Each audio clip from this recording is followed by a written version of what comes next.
d'être avec nous, Maxence Gaillard, Nicolas Poli, deux comédiens de la pièce Et si on ne se mentait plus. Oui. Alors quel est le contexte de l'écriture de la pièce?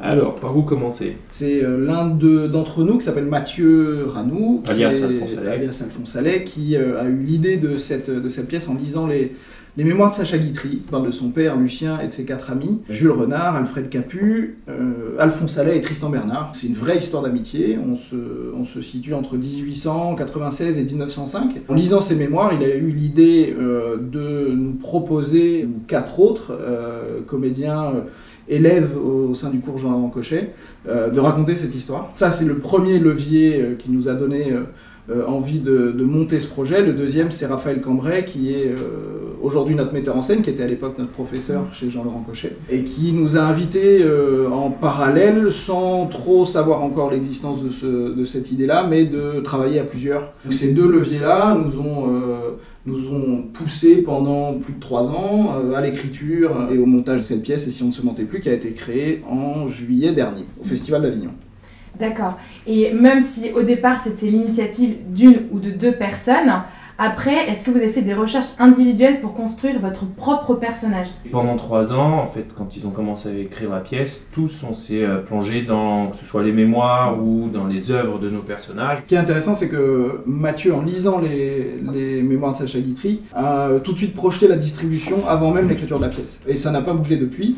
Et donc sur cette base-là, on a tous travaillé nos personnages, sachant, avant même de savoir ce qui serait écrit. Et lorsque la première version de la pièce est arrivée, on a tous été capables, au regard de ces recherches-là sur nos personnages, de dire bah tiens, là, peut-être que il se comporterait pas comme ça dans telle situation, malgré le travail énorme qu'avaient fait Mathieu et Emmanuel en amont sur chacun des personnages. C'était intéressant de pouvoir tous apporter un regard individuel sur nos personnages. Et c'est ce qui donne aussi...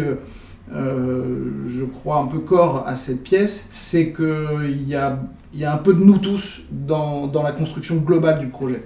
Puis ce qui était très drôle aussi, c'est que dans la distribution, il y a vraiment eu le nez creux parce qu'on s'est vraiment retrouvé dans les qualités et les défauts de nos personnages. C'est ce qui a donné encore plus de matière et on a découvert ça même au fur et à mesure où on travaillait. On en est arrivé même à se dire, est-ce que après on prend pas du matériau de notre vie de groupe et de nos relations entre chacun pour mettre dans la pièce, ou est-ce qu'à la base ce sont les personnages et qu'on remet ça dedans? Voilà, c'est vraiment un groupe, une amitié, de 5 bonhommes qui se retrouvent avec chacun un endroit différent dans l'amitié où on n'est pas tous amis de la même façon aussi, et avec des tensions, des tiraillements, qui va charrier l'autre à chaque fois, et on retrouve beaucoup ça dans la vie de tous les jours aussi. Donc on est entre fiction et réalité.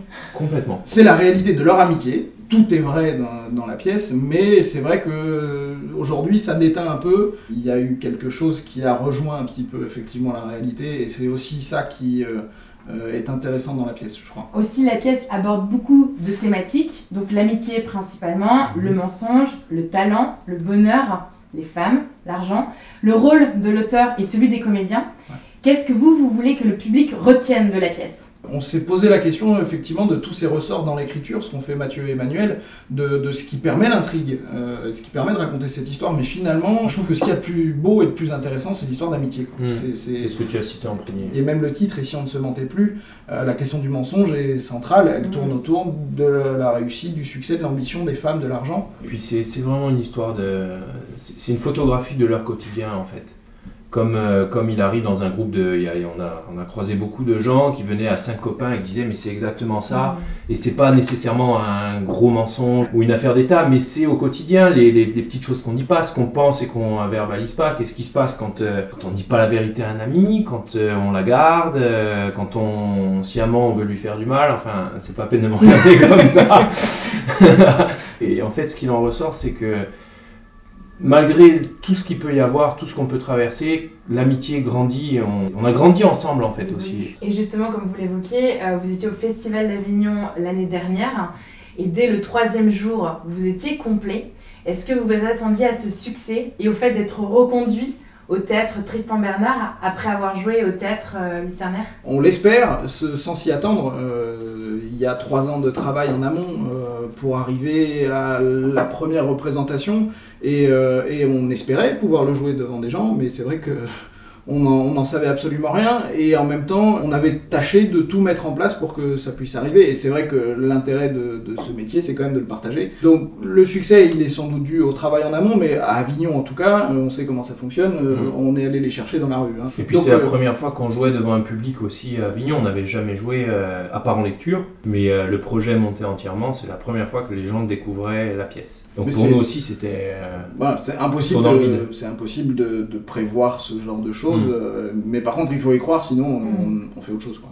Et justement, qu'advient-il de la suite? Quels sont les projets futurs? Vous retournez à Avignon cette année? On retourne à Avignon, là on est au Théâtre Tristan Bernard jusqu'au 1er juin. On a 3-4 dates de tournée, après on est dès le 5 juillet au Théâtre Notre-Dame à Avignon. Voilà, on est très content d'y retourner, parce que c'est là effectivement où ça a commencé pour nous. On va fêter là-bas notre 200e représentation, c'est un beau clin d'œil aussi, et puis c'est le meilleur endroit quand même pour rencontrer le public, quoi. C'est ça qui est passionnant, c'est qu'on joue la pièce et qu'on passe le reste de la journée à aller rencontrer les spectateurs, et des spectateurs qui sont là pour voir du théâtre. Donc c'est quand même toute la richesse de ce festival. Écoutez, merci beaucoup. Est-ce que vous souhaitez ajouter quelque chose qu'on n'aurait pas abordé durant l'interview? 2 choses. La première, c'est qu'on est 5 garçons sur le plateau. Mais il est important pour nous de parler de tous les gens qui ont travaillé à la construction de ce projet, parce que très vite, Raphaël Cambray, notre metteur en scène, nous a fait profiter de toute son équipe, artistique, qui se trouve être pour la plupart des femmes. On s'est rendu compte quand même que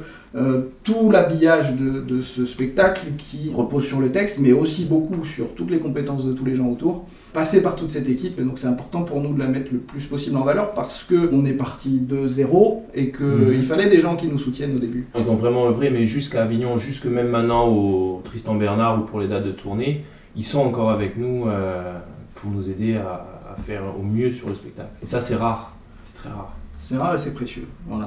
Donc c'est l'occasion pour nous de les remercier. Merci beaucoup Maxence, merci Nicolas. C'est une interview des Chroniques de Sophie.